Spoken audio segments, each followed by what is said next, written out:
নারীর প্রতি সহিংসতা ও বিচারহীনতার প্রতিবাদে সুপ্রিম কোর্টের সামনে মানববন্ধন করেছে কেন্দ্রীয় ছাত্রদলের নেতাকর্মীরা। এ সময় মাগুরায় শিশু ধর্ষণে জড়িতদের সর্বোচ্চ শাস্তি নিশ্চিতের দাবি জানান তারা। বেলা 12টার দিকে এই মানববন্ধনে কেন্দ্রীয় ছাত্রদলের পাশাপাশি ঢাকা বিশ্ববিদ্যালয়, জগন্নাথ বিশ্ববিদ্যালয় সহ রাজধানীর বিভিন্ন কলেজের নেতাকর্মীরা অংশ নেন। এ সময় ছাত্রদল সভাপতি রাকিবুল ইসলাম অভিযোগ করেন, আইন শৃঙ্খলা পরিস্থিতি নিয়ন্ত্রণ করতে না পারায় মাগুরা সহ সারা দেশে নারীর প্রতি সহিংসতা বাড়ছে।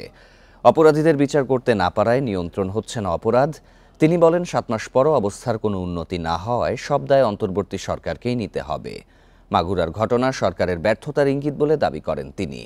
নারীর প্রতি সহিংসতা রোধে সরকারকে আরও তৎপর হওয়ার আহ্বান জানান নেতাকর্মীরা। এই ঈদে জামা জুতো অ্যাক্সেসরিজের ডিসকাউন্ট। শিশু 6 বছরের শিশু থেকে 80 বছরের বয়স্ক বৃদ্ধাও ছাড় পাচ্ছে না। এই হিংস্র নরপশুদের হাত থেকে, এই ধর্ষকদের হাত থেকে আমরা ধর্ষকের বিচার চাই।